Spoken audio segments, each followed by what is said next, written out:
Why, hello there. It's me, Jeremy, your favorite bald dude telling you about Standard and Strange, a store and a brand with simple rules. Sell clothes they themselves would wear, manufacture it ethically, and build it to last. From boots made in Oregon to loop wheel garments made in Japan, find all the best clothes for your wardrobe at Standard and Strange. StandardandStrange.com.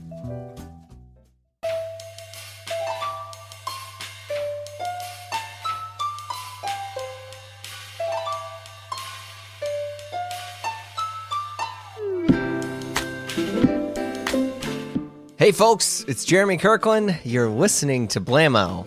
Some good fun this week. We got a new week. We got spring. Spring is in the air. I mean, we're nearly there. The spring fits. The spring food. Wait, is there a spring food? What the hell am I doing? I don't know. Is it salad? I don't know, but I'm into spring everything right now. Speaking of, I went to the tailor the other day, and before I get too deep, before we jump into the episode, I got to flag this. I have a tailor in St. Louis. And it's very hit or miss. You've probably heard me discuss this before. Sometimes they just nail it, and other times they ruin it. But I love them, and I'm so glad they're in my community. There's a lovely woman named Natalia. Anyway, I digress. So I'm in there, and I'm picking up my pants, and I'm like, hey, how you doing? And she's like, yes. And I could tell she was sad. Like, she went to go get my pants, and she just looked so sad.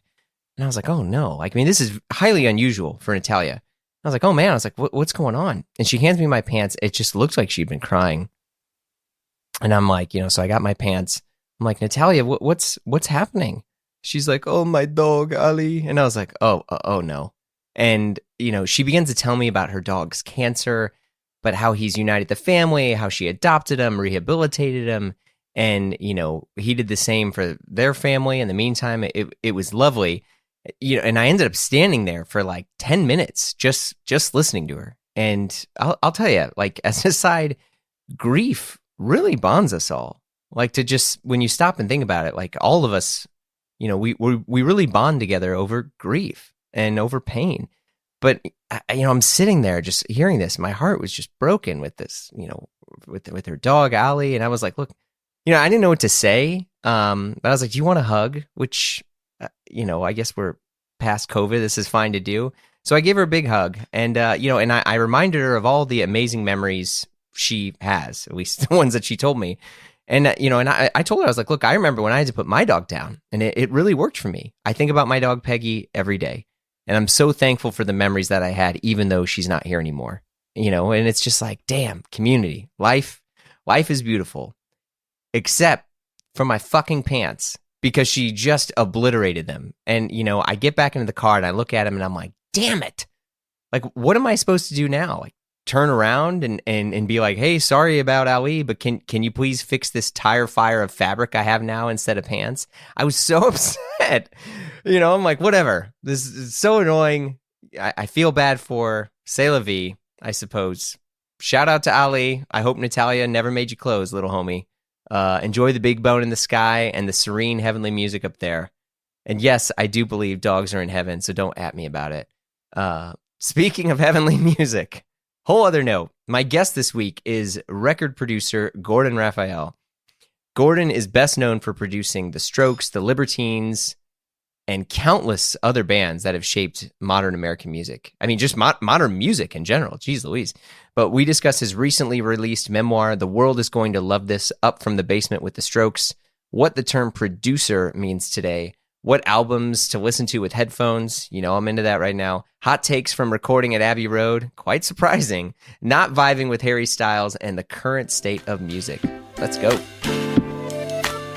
Mr. Gordon Raphael, thank you so much for taking the time to chat with me. I'm a huge fan of your work. Thank you very much. It's great being here. Yeah. I haven't finished your book because I picked it up maybe a couple weeks ago and was looking through it. But there's a ton of stuff I want to talk to you about. You've produced some pretty legendary stuff. I mean, from the Strokes and Libertines and Regina Spektor and I mean, a mile long list. But, I am kind of curious because there's previously, I feel like the role of a music producer, and correct me if I'm wrong or all you want, was almost like this babysitter type person that was like, when you think like George Martin style person who was like a little bit of a babysitter, but knew way more than everyone else, was able to like wrangle people and funnel talent. And nowadays it feels like a lot of these other bands that are not like Max Martin, bred individuals are just making music on their phone and then putting it out on like Instagram, not even on a regular distribution thing. Right. So I am kind of curious, like how you have felt the role or your role as a producer has evolved over the years. Well, my role hasn't changed that much, but there's the actual job title of producer, as you say, has splintered and come into many different kinds of categories. Like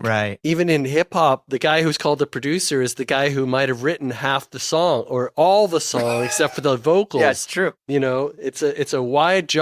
And sometimes the producer in the past has been a guy who works with the record label and the radio station, and he knows how to make Bill at the record label not lose his job by, shaping the band just be a certain way. And he knows what, Arthur over at the radio station is going to play and what he won't play. If it has a G minor chord, he won't play it. So make it a G major chord, like this kind of stuff. When I became a producer, I came at it through producing my own stuff. And I worked with lots of older, experienced, know-it-all kind of guys that would always try to talk me out of my crazy ideas. And I realized at a certain point that when I do my crazy ideas at home, even though it's not as professional sounding, it's got some magic in it. And when I let those guys tell me what to do, it's kind of clean and professional, but there's nothing special about it that makes people really get into it. So I thought, if somebody's going to pay me money, the first thing I'm going to do is find out, what do you want?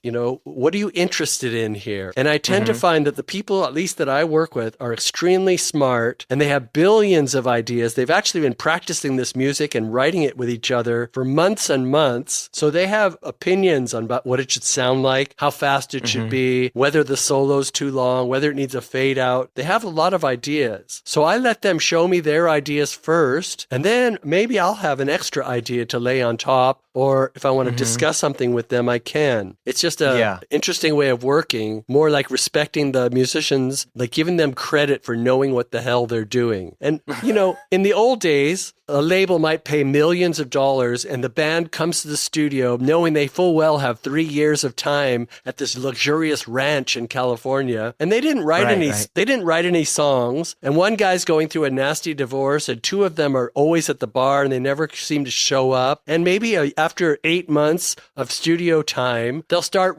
jamming and see if they can keep something together long enough to write a song. Well, that's not today's world at all. Today's world is the band is working hard in their practice room because they're going to save up their own pennies and they're going to hire Gordon Raphael and a studio and a place for me to sleep and an airplane ticket, and they've got 5 days or 9 days to make a whole album. So they're going to be very prepared and they're going to be very coherent. They're not going to start drinking beers at 9 a.m. No, they're just not.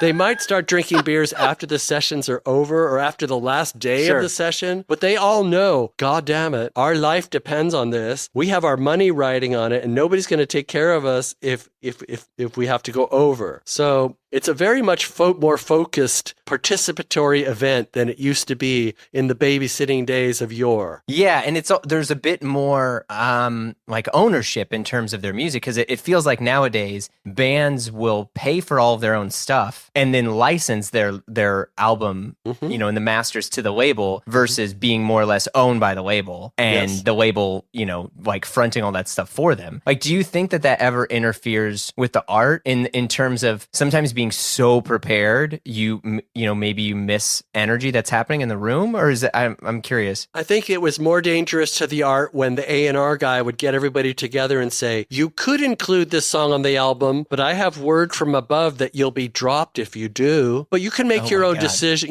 There was all kinds of weird pressure play from executives from the label coming into the studio and putting weird vibes on bands, or even pressurizing producers to like back them up and like, "Hey, tell them to cut that guitar solo. We don't need another damn guitar. Like there was all kinds of interference coming. Man, I'm telling you, or there's so many stories about bands that make an album and then they turn it in and the label says, we ain't releasing that. We don't hear a single. Go back in the studio and do it again. Well, I just gave you my 12 most favorite songs that I've been working on for years. I wrote all these lyrics on my trip. I'm really into no, we're not. Our label isn't interested in that. Even though we signed you, try again. And what that feeling must be like to turn in 12 beautiful pieces of music and have, no, not good enough, not going to make it.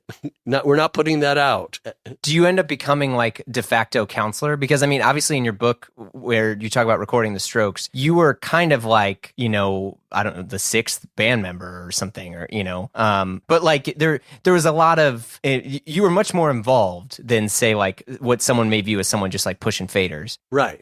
Well, did you say counselor, right? It's not like a counselor, but from the very moment, even, when talking to a band that's suddenly interested in working with you, as a person with lots of experience, as a creative person who's been around and talked to a lot of artists, there's ways you talk to people that make them want to work with you from the first conversation. There's ways in the studio where people are already in a good mood before they've even started playing and with kind of high hopes and high energy, because I know as a producer that no matter how expensive my microphone is, if the band isn't in a good mood and they can't hear themselves and they're not ready to play like hell, my great microphones are just going to capture lackluster, fear-filled, angry performances, Yeah. And I want to capture confident, angry performances.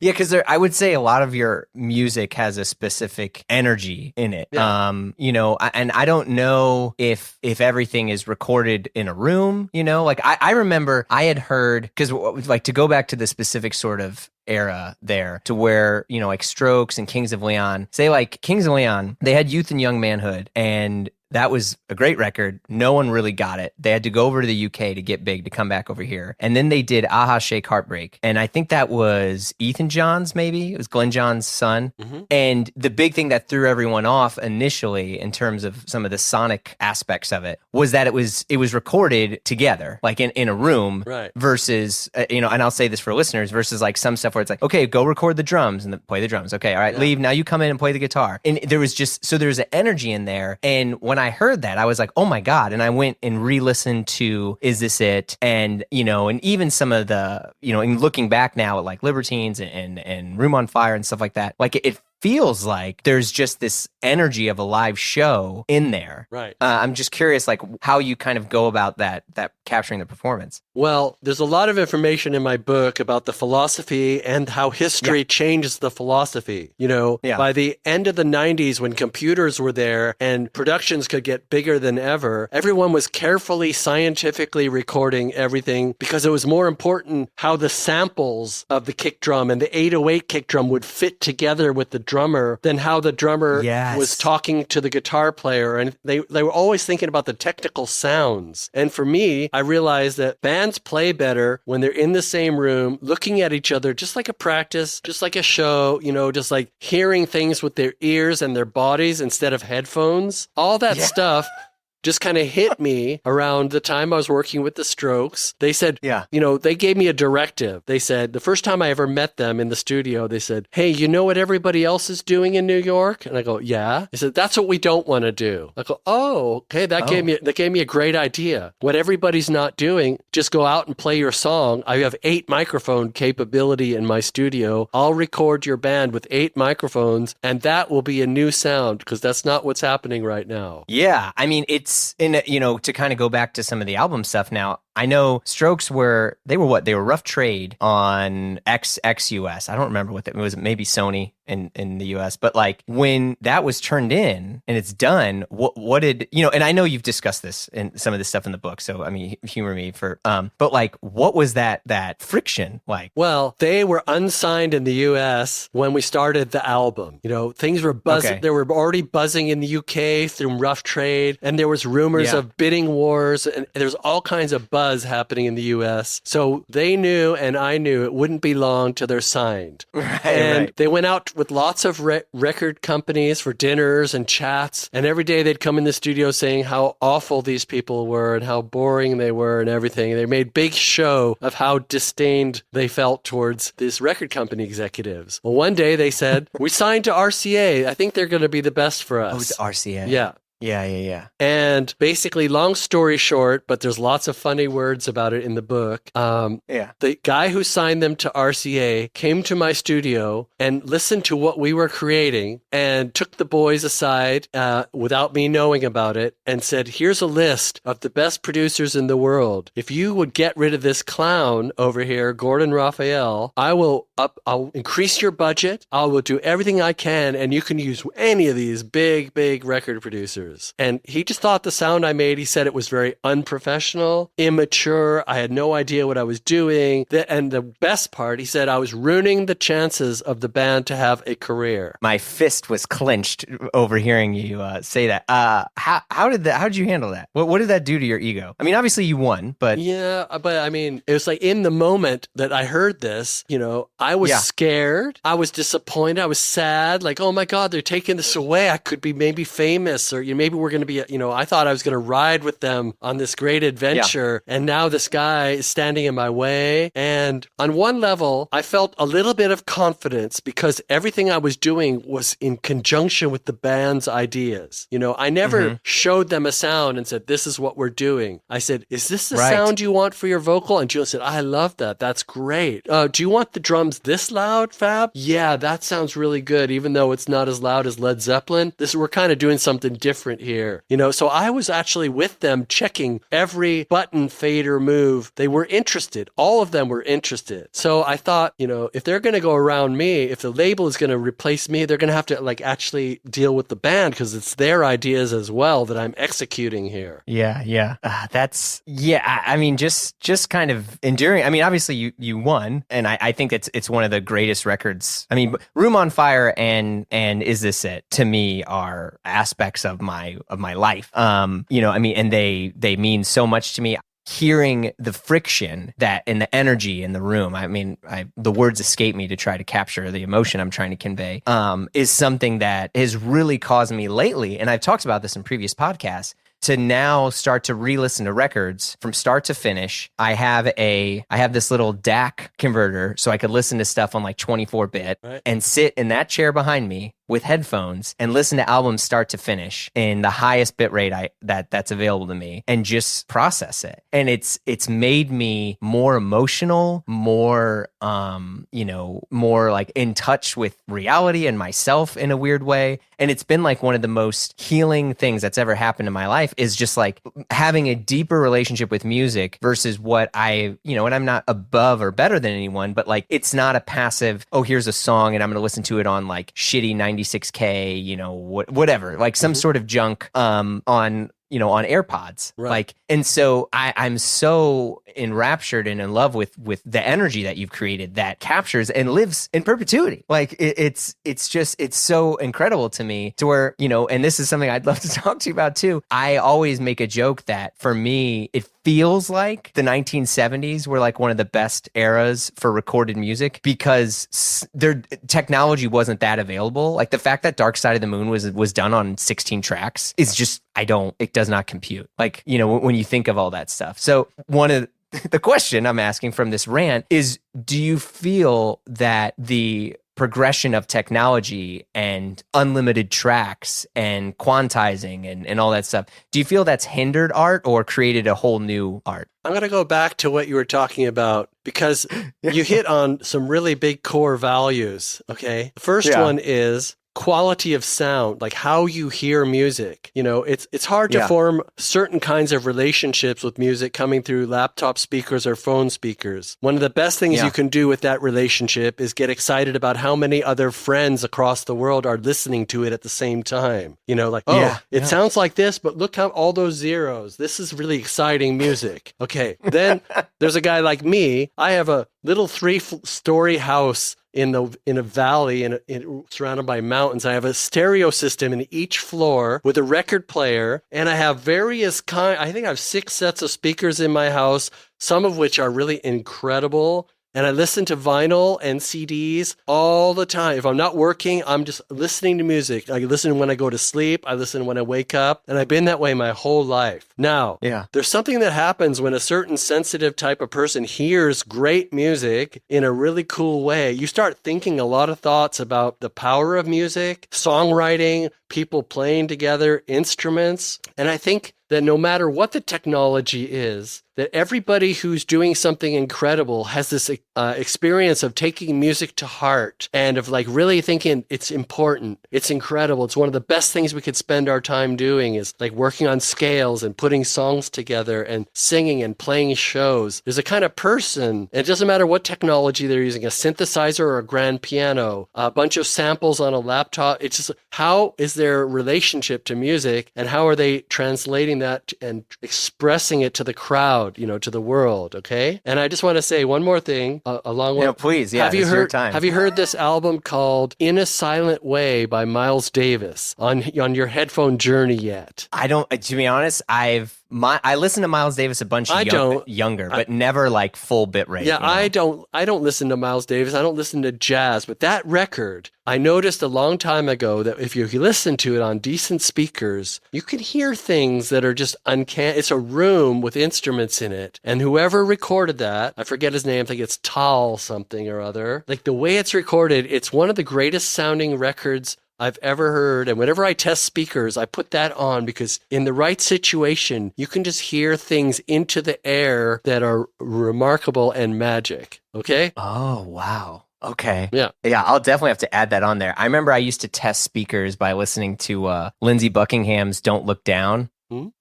Which is like it's the Spanish guitar part at the very beginning. I mean, it's I think it was probably recorded digitally. I don't know. It was came out like early 90s. Right. But that like my dad, we had NS10s in various places, which, I'll say on record too, that it's a kind of a shitty speaker. It's very flat, but it always, my dad was always like, oh, this is how, you're hearing this without any enhancements, Right. And he's like, you need to sit in this chair. And now, cause he would sit on he had a board and he had the NS10s like every other producer there, and would sit and listen to that stuff, and that was always like how we tested music, was that Lindsey Buckingham song. Cool. But yeah, I listened to what was it? Like I feel like I only got into Dylan like much later as an adult, and I listened to Blood on the Tracks, which like a lot of people they're gonna roll their eyes at, and I listened to it and I mean I wept like this. I'm dead serious. This is not part of it is me being older and having kids and stuff now, but I was like, oh my god, and I've read countless Dylan books, and so knowing the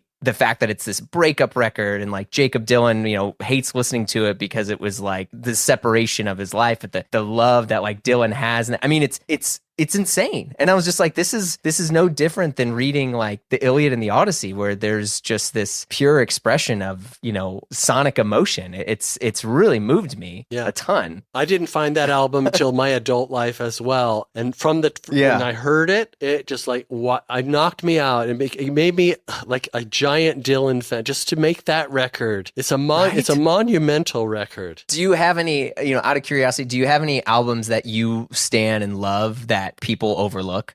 Hundreds. I would bore you. I mean, literally, I have thousands of albums, and most of the things I listen to, people either turn their nose up at, hate the idea of it, or never heard of it. An album like, how many people talk about Do you even loop wheel, bro? Do you know what loop wheel garments are? I actually didn't, honestly. I was just like, oh, it's a flex. It's a special kind of cotton. Yeah, kind of. But the folks at Standard and Strange dropped a ton of knowledge bombs and their own incredible loop wheel tee. Made in Japan, of course. But back to loop wheel. It's an antique circular knitting machine that relies on gravity and uses spring bearded needles. Do you get it? Bearded needles? What the heck? Look, all you need to know is it's dope. It's better, and if you want to learn more, visit standardandstrange.com/loopwheel and check out their new loop wheel tees. Trust me, your boy is partial to yellow because, duh, but the tees are fire no matter what color you pick. The fit is spot on, and it's a classic tee that looks like it's from every era ever and fits like a dream. And it's from the folks from Standard and Strange, the shop that helps you own fewer, better things. Run by industry vets who are focused on incredible product from incredible vendors. And look, if that's not your vibe, check out some of their huge offerings of other Japanese denim or boots. But listen, the shirts, fam, the shirts, the loop wheel. So visit standardandstrange.com/loop wheel to learn more. Standard and Strange. Own fewer, better things at standardandstrange.com.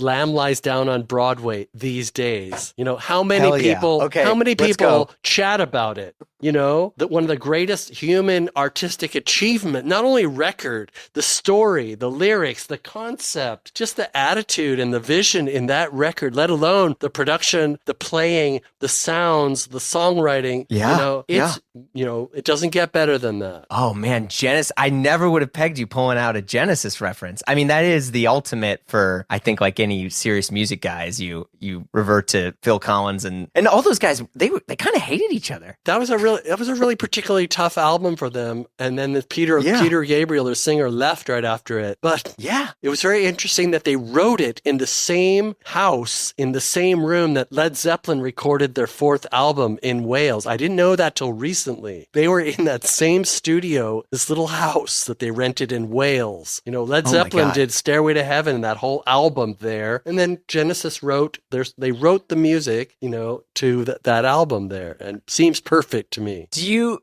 have any superstitions or believe that like certain rooms or locations enhance an artist? No, I have some favorite studios just because they're so pretty and they make such great sounds. But I'm more concerned about, like, there's a guy who, when he opens his mouth, strange things come out of it and great words. And I could record it on my phone and it'll still be interesting. And if I bring along a normal Sennheiser microphone, it's going to be amazing. And if I get him in the studio, it's going to be amazing. So it's more about what I'm recording than the place. Wow. Are you over or under Abbey Road? It's funny because I just worked there for the first time at Christmas. Never been there. Okay. I never even walked by the building. I thought, I'll never go there. Yeah, I saw on your I'll never Instagram. go there. Yeah. So why should I walk by, whatever. And, being there for 7 days in the room of the Beatles, in the cafeteria where they ate, it was like a miracle. And my engineers were crying, like they were weeping to be there because they could hear the sounds from the albums on the room. But I'll tell you something, and I don't mind saying it. Please. They had the worst designed control room I've ever been in, even worse than like music schools or kids' rooms or my living room. Because when I got home with all that magic that we captured, the recordings were okay, but the mix that the control room was showing me through their 29 pairs of $1 million speakers was ass wrong. And even the engineers from Abbey Road were telling me the whole time, like, hey, don't really trust this room with your mix. Don't really trust this room. They were telling me that. And it's there's different equipment in from when the Beatles were. There's much more equipment. There's bigger, more modern, fancier equipment. And whatever it is, they have made the fatal mistake and never bothered to fix it of having a room that lies to you, that you really can't hear what's going on. And it's like, in American dollars, it must be like $3,300 a day. Plus, you want to record on Pro Tools? We'll rent you the computer at a little extra charge per day. Get out of town. It's the most expensive, craziest studio. And being there, you just are thinking you're in heaven. But when you actually come listen to what you've got, it's like, man, their room eats bass. So you think you've captured a drum set and you just have this rumble. You have to then spend days taking the rumble out of the drums because their room wouldn't show it to you. Thanks for asking. Oh my God. I'm speechless. Yeah, I mean, I guess I've never been there, but I just watched that documentary to where everyone really glorified it. And I've met a few producers over the years that believe certain rooms have auras or energy. And it's not even a religious thing. They're just like, because the things that was here, it's going to cause someone to think differently. But it sounds like audio is impartial, I guess. The integrity, the sonic integrity of the control room needs some work, but the magic of the equipment and the magic of the rooms is real. And of course, Abbey Road does most of their big work in the orchestra room where they make the soundtracks for all the motion pictures in UK and US. So that's day in and day out. You've got orchestras coming in playing some of the greatest music ever for films. That's a real big deal. And I'm sure that room is just fine. Otherwise, there'd be very big complaints about it. What about Real World while we're on the topic? I haven't been there. Always wanted to go. There's supposed to be like a river flowing under the drum booth, and you can see it through the clear floor. And that's Peter Gabriel's studio for listeners. And I always heard that he took his canoe from his house and would canoe down the stream to work. Oh my God, love that guy. That's incredible. Yeah. As you've watched music evolve, I was talking about how I thought like the 1970s were great. Like, do you feel that the addition of technology is better or worse for the creation of music now? If I hear a piece of music and the most noteworthy and interesting thing that comes across is the producer or the technology or something that they've used in it, then I think it's a failure. It's not a real piece of music, I think that music comes from the imagination and the desire to express something. And if at the end of the day, if it's made on an iPhone, if it's made on hip hop, FL Studio, whatever Studio Pro, or in a giant classical music room, all those places can make crappy music, and they can also make music that makes you shake your head and go like, wow, what am I hearing? It's really down to the heart and the expression of what is being talked about, and what the intention is. That's my view.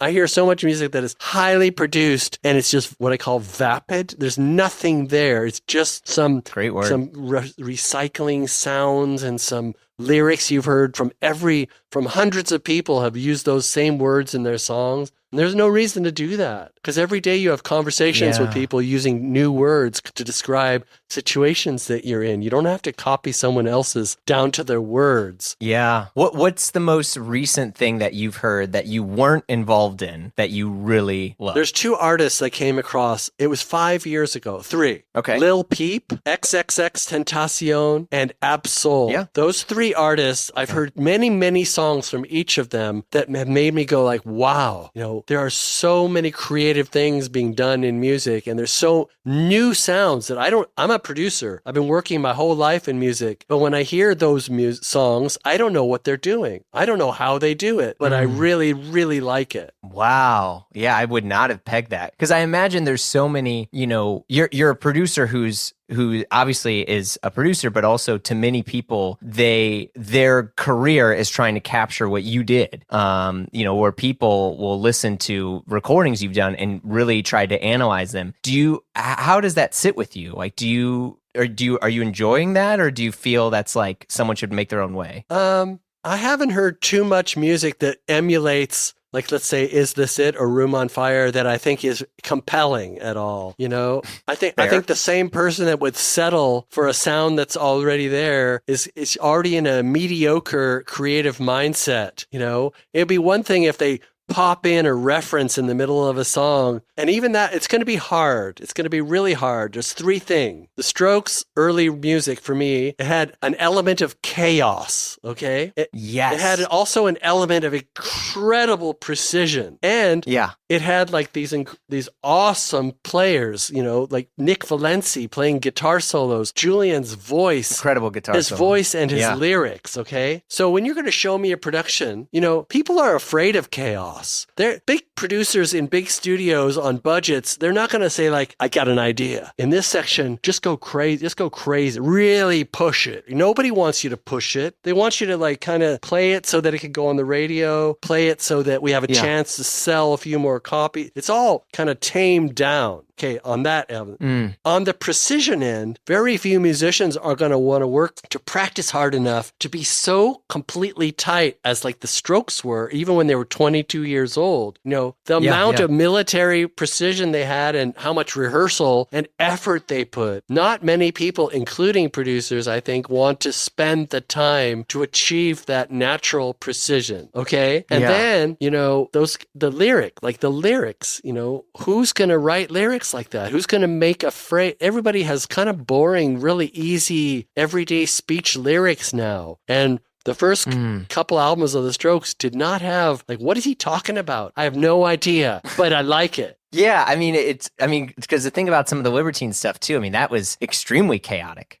almost that it's great to see Pete Doherty, who, congrats, he's sober, he's doing fantastic. I am on cloud 9 watching him, take care of his body and his health and being a sober individual. But there was some stuff there. And I have a few friends who were, and even Julian has talked about this too, where they're like, people love a certain era that to the artist that was in that era, they are trying to run away from that. Right. And so when they go and they perform, they're like, well, no, this is the new me. Look, I'm happy. I'm healthy. It's when people would like criticize Ben Gibbard of Death Cab for Cutie. And it's like, oh my God, he's happy now. I don't want to listen to his music anymore. Yes. It even affected Hendrix. I mean, he only had a 3-year career. Sure. And by year 2.5, when the crowd was screaming for Purple Haze, he looked like his party was over. He was so grumpy and he would say really mean things into the mic. Like he'd say things like, listen, when I say toilet paper, that's when you come rolling out. He really had no patience. He didn't want to play that old stuff. He had a new me already. After 2 years, he wanted to show the world. Yeah, that's stuff that I think about a ton, to where I often wonder, with the relationship that I impose of myself on these musicians, is it fair to them? Because some people be like, well, these guys are rich, and it's like, yeah, but like if someone only wants something that you cringe at, or that is an area of your life that is traumatic, is it fair to ask that of them? And I wrestle with that often when I really glorify some of these things, because to me, the memories that I have of, I don't know, X or Y band, they're joyous. I don't look at them through the pain or the frustration that they might have been going through, with their body or mentally or emotionally. And so it's always hard. Sometimes I feel like there's certain stuff I can't listen to because I feel like it might be disservice to who the artist is now. Yeah, it's a very strange dichotomy. On one hand, if you write a song and no one ever asks you to play it, it's extremely depressing. And if you write a song and people ask you to play it and play it and play it and play it for years and years and play it, it's also depressing and distressing. So yeah, I think I'd rather have the problem where people want to hear a song over and over again than for them to ignore my music. Yeah. Are there songs that you can't listen to anymore, or that are harder on you? In the world, or from my own repertoire of songwriting? Maybe both. Not really. I still like a lot of the stuff that I liked when I was 10 years old, and I listen to it and I can appreciate it, Yeah. What was the stuff that you were listening to when you were 10 that you still go back to? We had radio stations. So I listened to whatever the radio stations were playing. And recently on like Spotify, I was saying like, okay, there's a playlist called Top Hits of 1968. Let's play it. And I go, oh yeah, I remember liking that song. Oh, great year for that's music. A good song. 69. Oh, listen, I didn't know that happened. Oh, great. I love those songs. Remember them all. 70. I went, I think, from 67 to 73. And it's just like... Great era. Yeah, tons of great songs were on the radio. Yeah. I mean, that's the one thing that I think about from Spotify as someone who, I have a relationship with music digitally, but I don't really enjoy it. Like I still, my kind of mindset, which it sounds kind of messed up, is like, I'll first try to buy the music on Bandcamp, or I'll buy the CD or the wax, and if it's an artist that I think like my support actually matters. Like there's no point in me buying New Morning for the 500th time or whatever. I mean, it doesn't make... Dylan's fine, he sold all of his publishing anyway, but like when I think of other artists, I'm like, okay, I want to own that, I want to support that person. But my relationship with Spotify has really been interesting because, and I'm curious if you find this too, because all music is new in a way, because everything's in front of you, versus traditionally in the past, I'd go to a record store, and this is in the 90s or something, and I would see that, I'm air quoting, new music. And that's what I would gravitate towards, and that's how I found OK Computer and stuff like that. And I never would have found it otherwise. But now new music for many people is Rumors from Fleetwood Mac, and so it's kind of interesting on how people are engaging with it, because the playing field is so level in terms of how they're they're listening. I think that's one of the most exciting things in the world when someone introduced me to the concept that for the new generation of music listeners, Gordon, it doesn't matter if it's 62 or 2023, it's when they hear it for the first time. That's called newness. And if they like it,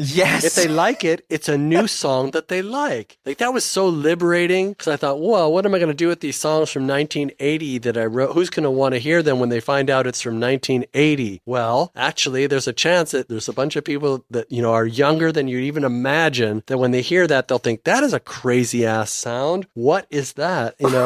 And they'll find it. Yeah. I mean, I often wonder, because I still have a lot of friends who work at Beggars, and they've been like, to have a new album, you're also competing with all of the music that's been released. Mm-hmm. You're not so much competing with whatever else was dropping that week. It's because they used to, I'd read in the past that the Stones and the Beatles would message each other to ensure that someone's album wasn't dropping on that same week so they could do that. And obviously that doesn't really exist anymore because now, if I make a new album, I'm competing with someone who just discovered Jim Croce. Well, I remember this time when I was really starting to go to record shops that I could actually tell if I went 2 months later what the new records were in the shop. Like I just look around and go, okay, oh, I haven't seen this cover before. Interesting. Oh, look.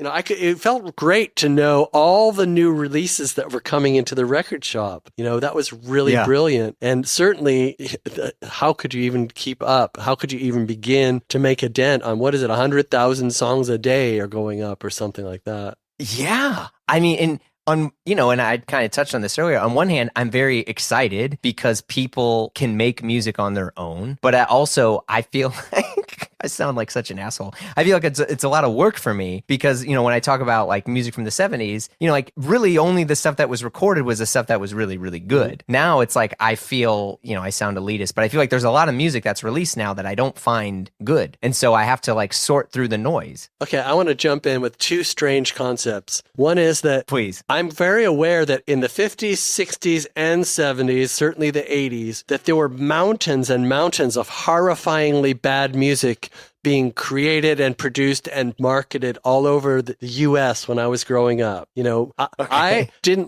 like probably 1% of all the music I hear in the world I like. I still have thousands and thousands and thousands of songs that I desperately love. But in my view, like, it's not that it's bad or awful music. It's just I have no use for it. Like, it just sounds like crap to me, and I just don't even want to hear. And I'd rather hear silence than hear a lot of music. Okay, so in every era, there has been that. And then I think that magic is, this may be a very controversial viewpoint, but it might be very natural. I think music is tied in with the realm of magic. Like how you hear a song and how it comes into your life. Like most of the music I heard, I'd be over at a friend's house and his mom would be playing a radio, or I'd go to the drugstore and they happen to be playing something in there, or I'd go to a record shop and there's a really strange cover that really speaks to me. Yeah. And I take it home because for $5 at the time, to have that piece of art staring at me seemed cool in my room. And then, wow, the music on it was perfect. I think that it's very magical. Even recently, when I lived in London in the early 2000s, I was hanging out with a bunch of friends at a bar and some band was playing on the stage, and I'm trying to chat over the band. But at a certain point, I'm not chatting. I'm looking at the band. I'm going, my God, who are these people? And it's Block Party, playing some early show. I'm just out having fun with friends. And there happens to be a band in the background, and it's those guys, Is this like Silent Alarm era? It's like probably before their first album even came, just like right at the beginning when they're playing pubs in Camden, okay? So I think that the way music finds you is magic, even though many, music business pundits and mathematicians and statisticians would say, no, it's all an algorithm and a percentage, I think the way the way it captures people's heart, and then they want to talk to their friends about it, and you find out about it because of that. It's magic, and that good music has a tendency to reach the people's ears who need to hear it. That's all. No, that's fantastic. Because I do, I used to have, the record store that I'd go to that would introduce me to stuff. And I have a couple friends that I trust whose I think our music tastes align or are so far off that the weight of each person's recommendations I really absorb and like. But it's been very difficult for me to find, new music, because one, I find myself reverting back to older records to listen to and have a deeper relationship with. But also I don't know who's the person or the outlet or the source. I'm not anti-Pitchfork, but I don't really have the relationship with it anymore. Rolling Stone, all these things. I don't really, there's no person there that's like my guy that I trust. It is difficult. And for you, it sounds like you're just seeing live music. I haven't gone to too many live shows since the pandemic. Only a handful of live shows. Yeah, touche. For me, yeah, I feel very lucky because bands contact me to record them, and I wind up meeting a lot of very interesting bands. I just recorded a band from a little area called Lincolnshire, and the town called Boston, which is actually where our Boston in U.S. came from. And these guys, they're called Vigilantes, and they played for 2 days. They recorded 5 songs with me that are just epic. Like absolutely epic. So I had a great time working with them. And I met a band from the US called Cab Ellis. C-A-B Ellis, and they were from LA at the time, but now they live in New York, and they made an incredible album with me that I don't know, I never would have heard that music before, and I'm a huge fan right now. Mm-hmm. Nice. That's good to know. I mean, there's definitely stuff, but like in my mind, I'm like, okay, well, how do I find them? You know, I mean, I try to go to live shows. Weirdly, it's much easier to see lots of live music in the Midwest now than it was in New York, because a lot of people still come through here, and I see people in very small venues. Versus like, you know, I can see The Smile, right, with like Tom York and Johnny Greenwood at a 1,500 person venue here, or 18,000 in New York. Yeah, so I get to do that, but it's still tough for me as someone, you know. So I've found like I end up just going on like YouTube and things and watching, you know. I did get really into that band Fontaines DC. Mm-hmm. I think they're out of Ireland. Yep. Have you heard them? I have, actually. There was some good, you know, rawness from them. It definitely sounded very Gordon Raphael in some ways. I don't know.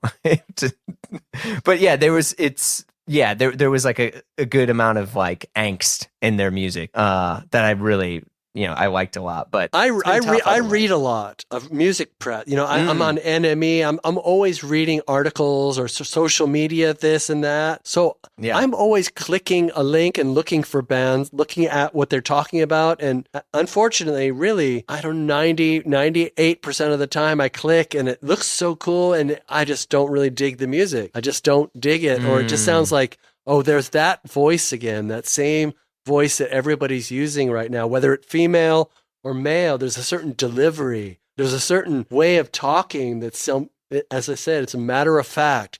You know, I want to make sure you understand that I'm an artist talking to you. You can relate to my story. You know, I like those crazy poets, you know, where you hear their words and you go like, how did you even put those words together? And I love like Leonard Cohen. Where's our Leonard Cohen? Where's our Bob Dylan? You know, there's something they were doing that was incredibly off in outer space. Well, and those two artists that you mentioned, they evolved a lot, right? When someone says they like Leonard Cohen, you're like, okay, well, which one? Or Dylan, you're like, well, which era? You know, and I feel like now the life span of a musician or an artist, you know, is so short and intense to where it's like, I don't know if there could be another Dylan, because there was, you know, his career it's still going, obviously, but like it took a while. You know, when you look at other artists, I mean, they basically have to be extremely well funded or have some sort of label that believes in them. I mean, those guys even like Paul Simon and stuff like that. Like those guys didn't hit for a while. You know, I mean, it is fascinating to me. But yeah, Dylan's lyrics. David Bowie, like, man, he had some perfect example. Different people stuck with him until he became like front page news. But that doesn't happen. Nobody wants to talk to you unless you have already a number of zeros after your name. You know.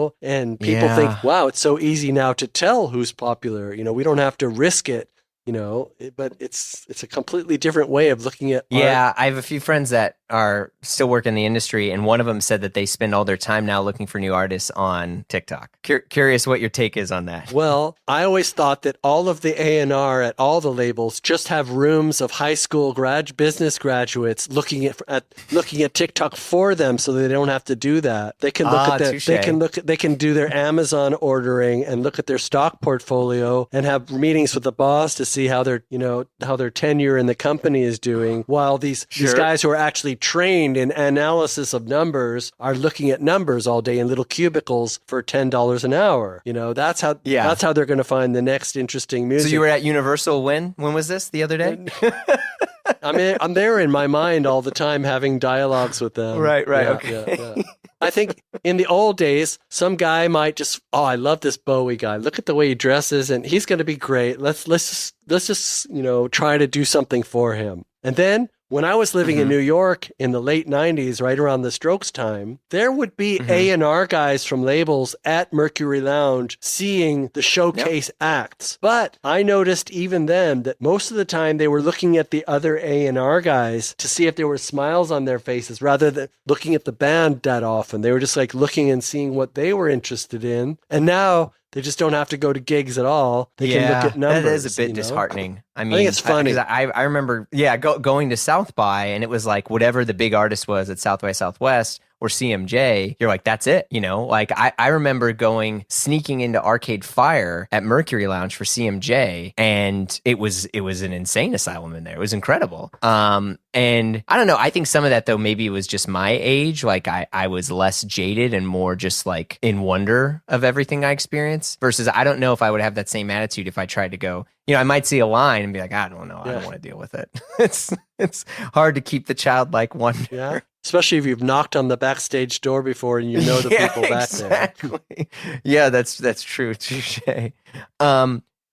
So what would you say? I mean, you talked about some of the other music that you've heard and listened to now that moves you, but like, what are your thoughts on folks like Harry Styles and stuff now, to where that music is like, it's assembled in a way that, as it was, that song, fantastic song for me. I mean, I really enjoy it, but it's very like predictable per se. Well, just to show what kind of person, I've never heard that person's music before.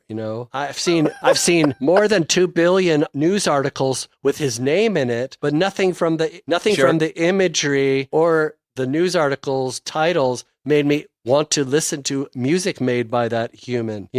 Sometimes you just look at a picture, you go, oh, what do they do? Oh, wow. But that he wasn't a photo that made me want to hear music. That's interesting. Yeah, I mean, it's.